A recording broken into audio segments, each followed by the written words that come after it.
Баршаңызға сәлем. Бүгін өте дәмді сүзбелі ватрушки дайындайтын боламыз. Міндетті түрде жасап көріңіз, дәмді болып шығады. 300 мл сүтті құямыз. Үстінен тұзды, 2 ас қасық қантты және де 1 жұмыртқаны саламыз. 1 шай қасық дрожжды салып, жақсылап араластырамыз. Араластырып болғаннан соң, үстінен шамамен 1200 грамдай ұнды салып, қамыр елейтін боламыз. Қамыр бізде қатты емес, қолға жабыспайтындай қамыр болуы қажет. Осындай қамыр болған кезде 2 ас қасық сұйық майды құйып, жақсылап жағып шығатын боламыз барлық жеріне.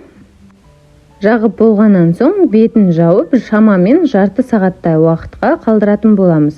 Ол уақытта салмасын дайындаймыз. Бізге ол үшін 400 грамм сүзбе қажет болады. Оны жақсылап осылай түйіршіктері кеткенше барлығын езіп шығамыз.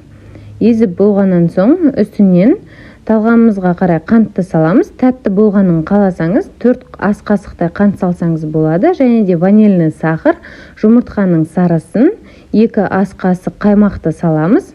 Енді барлығын жақсылап біріккенше араластырып алатын боламыз.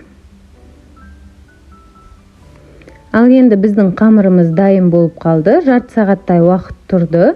Енді қамырымызды алып, елеп алатын боламыз. Елеп болғаннан соң бірнеше бөліктерге бөліп шығамыз.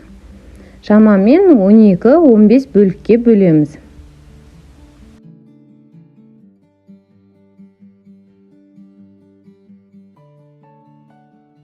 Енді бөліп болғаннан соң барлығын осылай қолымызбен домалатып шығатын боламыз.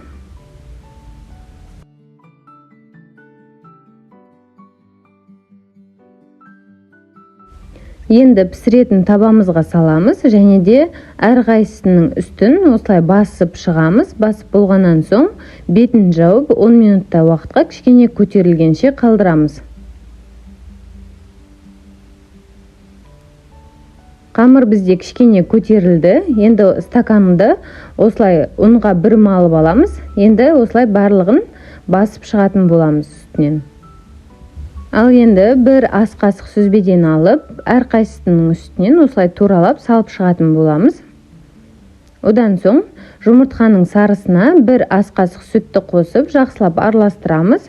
Енді барлығының үстіне осылай жандарына жағып аламыз және де сүзбенің үстінен кішкене ғана жағатын боламыз.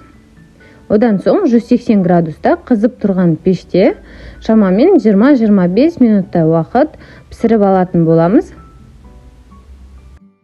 Сонымен біздің сүзбелі ватрушкиларымыз дайын. Осы рецептімен міндетті түрде дайындап көріңіз, еш өкінбейтін боласыз. Дәмі өте керемет болып шығады. Булочкалары жұп-жұмсақ болады.